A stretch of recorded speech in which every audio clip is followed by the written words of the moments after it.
शरीर सूख गया। बुढ़ापा क्या है? जंग लगा लोहा। लोहे पर जंग लगता है जब पानी की मार पड़ती है, और जिंदगी को जंग लगता है जब अपनी औलाद का दुष्कार मिला करता है, जब अपनी औलाद से उपेक्षाएं मिला करती हैं। एक बात अंतर इतना है कि लोहे को जंग बाहर से लगता है, और जिंदगी को जंग भीतर से लगा करता है। बाहर की जंग को मिटाने के लिए कोई रेख मार्ग मिल जाता है बाजार में, मगर भीतर की जंग मिटाने का कोई भी उपाय हमारे पास नहीं हुआ करता है। उस बूढ़े ने बच्चों को पढ़ाया लिखाया, उसकी पत्नी की मौत हो गई, अकेला बुढ़ापा, 2 बेटे, एक डॉक्टर, एक इंजीनियर, पढ़ा लिखा के बड़ा किया। बड़ा आश्चर्य होता है मुझे कि एक बाप अपने 4 बेटों को पढ़ा लिखा के योग्य बना देता है, अपने 4 बच्चों को खिला देता है एक बाप, लेकिन 4 बच्चे मिलकर के बुढ़ापे में एक बाप को रोटियां नहीं दे सकते हैं। मेरे भाई, जब छोटे थे तो इस बाप ने तुम्हें खिलाया था, पिलाया था, आज बुढ़ापा है, 4 बच्चे रोटियां नहीं दे सकते उसको। अरे तुमसे अच्छा तो वो बंदर होता है जो नाच नाच कर मदारी का पेट भर दिया करता है। ध्यान रखिए, क्या जिंदगी है हमारी, क्या जीवन है हमारा। अपने ही घर में परायेपन का बोध ऐसे रहते हैं जैसे पड़ोसी के घर में रह रहे हो।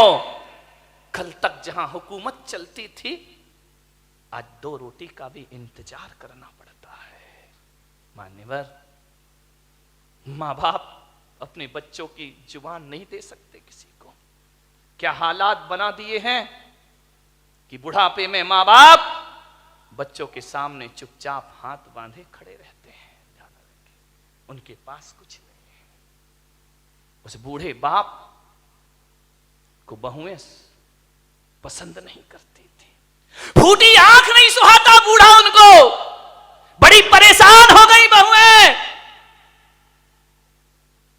बूढ़े बाप ने देखा, यार इन बच्चों को मैंने पाला पोसा बड़ा किया, आप विचार तो करो एक बार। माँ बाप की तपस्याएं, मैं संत हूं, मैं दिगंबर संत हूं, लेकिन आज मैं आपके सामने कह रहा हूं कि 23 साल हो गए मुझे सन्यास में रहते रहते, लेकिन मैं विश्वास के साथ कहता हूं कि 23 साल में जितनी तपस्या मैंने नहीं की होगी, उससे ज्यादा तपस्या मेरी मां ने मुझे पालने में की होगी। क्या पाते हो तुम अपनी जिंदगी में? मां बाप के एहसान। बड़ा आश्चर्य होता है कि जिस मां ने 9 महीने तुम्हें कोख में रखा, बुढ़ापे में उसको कमरे में नहीं रख सकते हो तुम। ध्यान रखिए, जिस मां ने आंचल का दूध पिलाया, उस मां को मटके का पानी नहीं पिला सकते हो। जिस मां ने, विचार करिए, आज जो तुम बोल रहे हो, अरे बेकार है वो औलाद जो अपने बाप को चुप कहती हो। ध्यान रखिए, कैसी औलाद है। मां बाप कुछ बोलते हैं तो बच्चा कहता है आप चुप रहिए। अरे जीभ गल के गिर जाना चाहिए आपकी। मां बाप को कहते हो चुप रहिए, जिसने बोलना सिखाया। जब तुम पैदा हुए थे तुम्हें तो बोलना भी नहीं आता था। बताइए सबसे पहले बोलना किसने सिखाया था? इस मां बाप ने। और इसी दिन के लिए सिखाया था कि जब तू बोलना सीख जाए तो हमें कहना कि तुम चुप रहो। ध्यान रखिए मान्यवर, मां बाप के एहसानों से मुक्त नहीं हो सकते कभी। जब तुम्हें चलते नहीं बनता था ना, किसने चलना सिखाया था? बताइए, उंगली पकड़ के किसने चलना सिखाया था? इस मां ने सिखाया था, इस पिता ने सिखाया था। ये तुम्हारे लिए घोड़ा बना था, तुम उसकी पीठ पर सवार हुए थे। कितना खुश होता था वो बाप जब तुम पहली बार चलना सीखे थे। चलते थे, गिर जाते थे, चलते थे, जैसे ही गिरने लगते थे पापा आकर पकड़ लिया करते थे। एक बात तो बता दो, युवाओं से मेरा निवेदन है, जब तुमसे चलते नहीं बनता था तो माँ बाप ने उंगली पकड़ी थी, और आज उनसे चलते नहीं बनता तो तुम उनका हाथ नहीं पकड़ सकते हो। तुम्हें उनका हाथ पकड़ने में शर्म आती है, तुम्हें गाड़ी में बिठा के मंदिर ले जाने में शर्म आती है, तुम्हें शर्म आती है अपने माँ बाप को सहारा देने में। वाह रे इंसान, विचार करिए। याद है तुम्हें जब बचपन में स्कूल जाते थे तो माँ क्या करती थी? तुम्हारे टिफिन में 2 रोटी रखती थी। बेटा पढ़ाई भी करना, भूख लगे तो ये रोटियां खा लेना। स्कूल में रहने के बाद भी माँ तुम्हारा ख्याल रखती थी। और जब स्कूल जाते थे तो माँ पिता 1 रुपया 2 रुपया तुम्हारी जेब में डाल दिया करता था। विचार करो आप कि जिस माँ ने टिफिन में 2 रोटियां रखी हैं, बुढ़ापे में आज उस माँ की थाली में 2 रोटी नहीं है। और जिस बाप ने जेब में पैसे डाले थे, आज वो बाप बिना पैसे के घर में जिंदगी जी रहा है। एक एक पैसे को तरसता है, उसे शर्म आती है अपनी औलाद से पैसा मांगने में।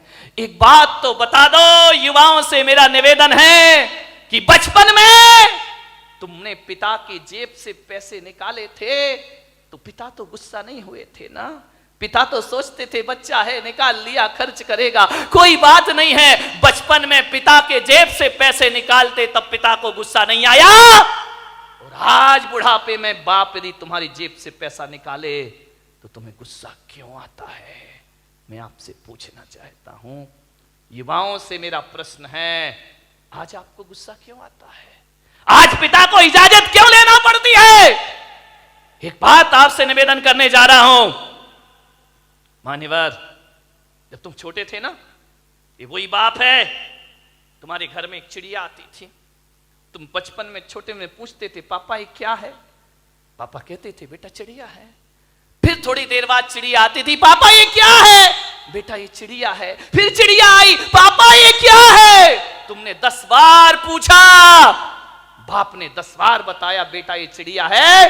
पापा को गुस्सा नहीं आया ना?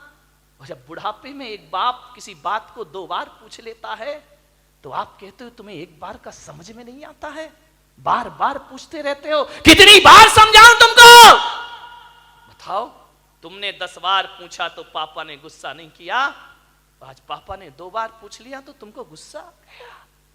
तुम कहते हो कि माँ बाप जिद करते हैं, बुढ़ापे में परेशान करते हैं। तुमने भी बहुत जिद की थी जब तुम अपने माँ बाप के साथ बाजार गए थे, खिलौने के लिए मचल गए थे, पापा यही खिलौना लूंगा, पापा के पास पैसे नहीं थे, पापा मुझे यही वाला चाहिए। सोचिए, आप विचार करिए, बाप के पास कुछ नहीं था, तुमने डिमांड की, तुमने जिद की, तुम भी तो सड़क पर मचल गए थे, बाजार में रोने लगे थे, तब पापा को गुस्सा नहीं आया।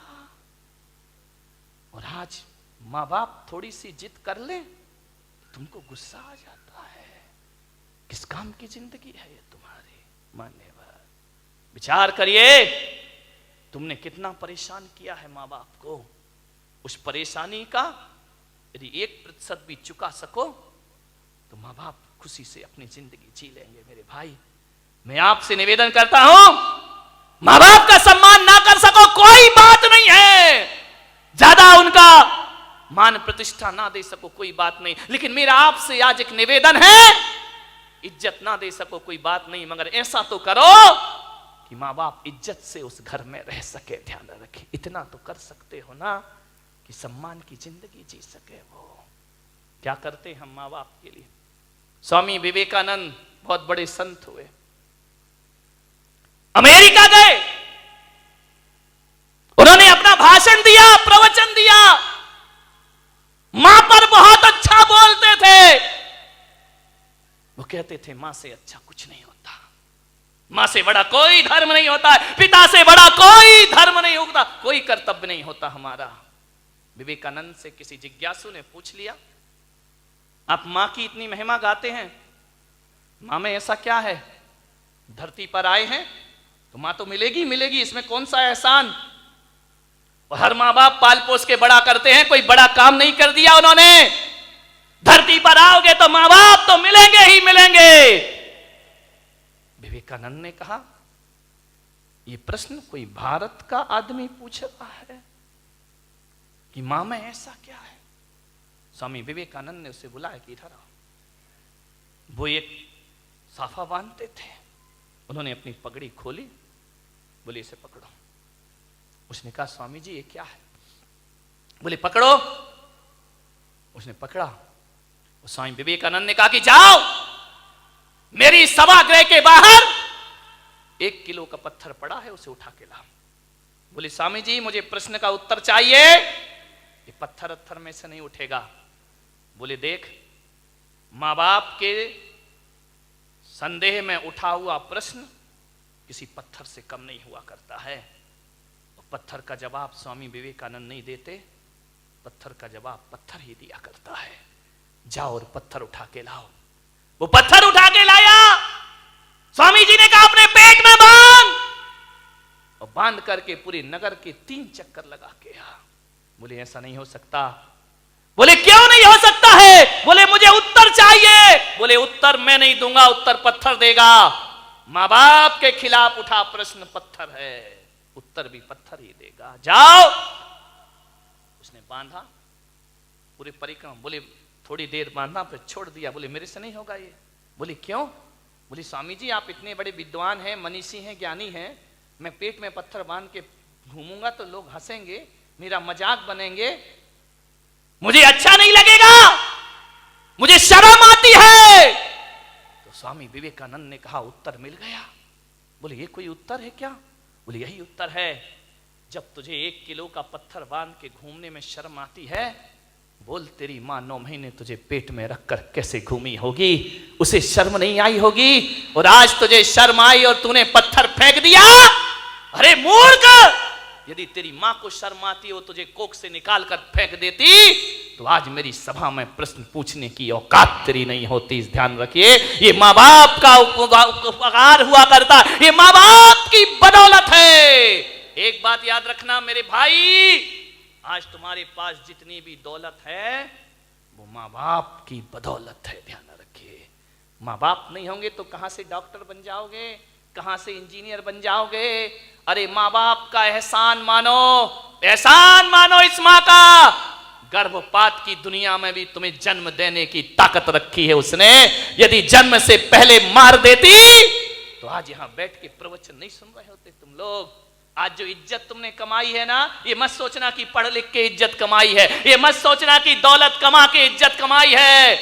आज किसी संत की सभा में इज्जत से बैठे हो तो अपनी बदौलत नहीं, अपने माँ बाप की बदौलत बैठे हुए हो। ध्यान रखिए, मेरा आपसे निवेदन है, यदि ये माँ तुम्हें जन्म देके किसी कचड़े घर में फेंक देती ना, जैसे आज बुढ़ापे में तुम उसे फेंक रहे हो, यदि बचपन में इस माँ ने फेंक दिया होता ना तो ना तुम्हारी जात का पता चलता, ना तुम्हारे बाप का पता चलता, और इस धरती पर नाजायज औलाद बनकर जीते रहते। कोई तुमसे शादी करने को तैयार नहीं होता मेरे भाई।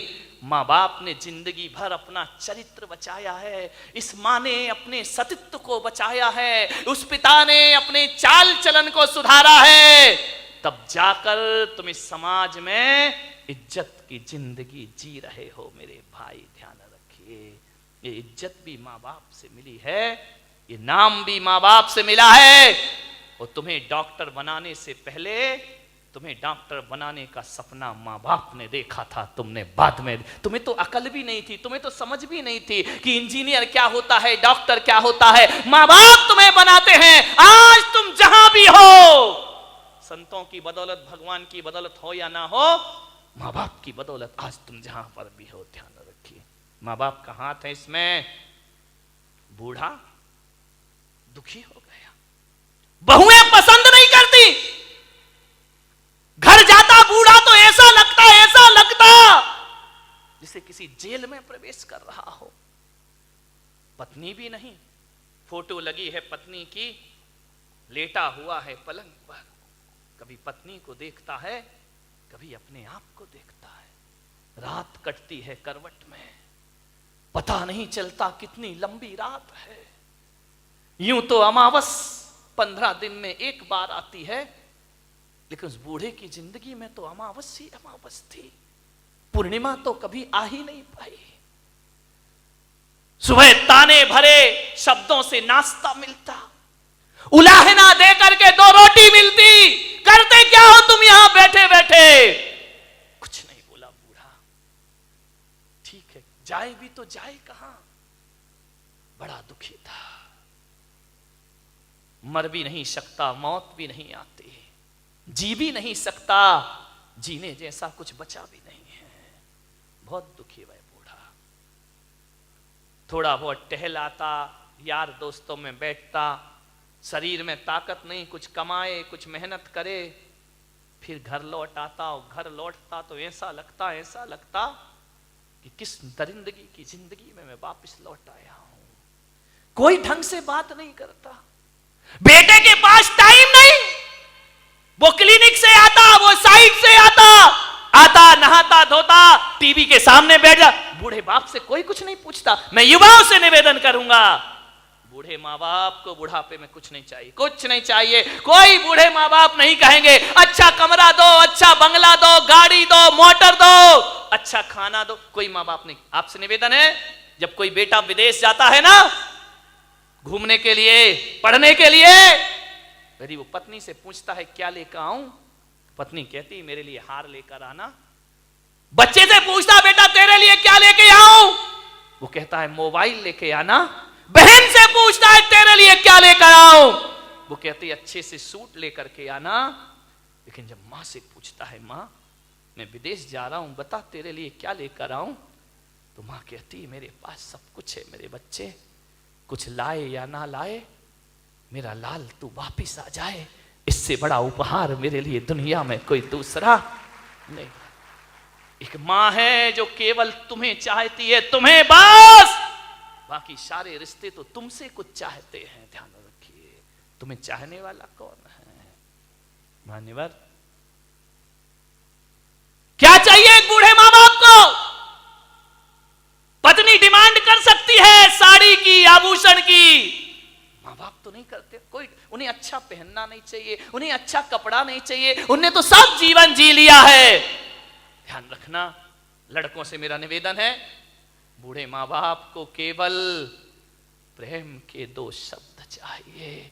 रूखी रोटी दे देना, ऑफिस से दुकान से जब भी लौटो 2 मिनट अपने माँ बाप के पास जरूर बैठना, उनका हाल चाल पूछ लेना, समस्या का समाधान कर पाओ या ना कर पाओ 2 शब्द प्यार के बोलना कि पापा जी कोई तकलीफ तो नहीं है ना, कोई कष्ट तो नहीं है ना, आपकी तबीयत ठीक है ना, बस इतना बोल दो।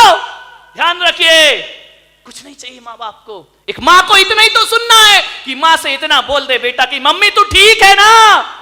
मैं आज आपसे पूछता हूं, एक सच्चा बेटा होगा तो आज जाके घर में माँ बाप से पूछेगा कि माँ बाप, माता पिता जब तुमने मुझे जन्म दिया था क्या सोच के जन्म दिया था? एक बात पूछना प्रश्न अपनी माँ बाप से, क्या सोच के तुमने जन्म दिया था मुझे? आप बताओ पिताजी, जैसा आपने सोचा था मैं उसके अनुसार हूं या नहीं हूं?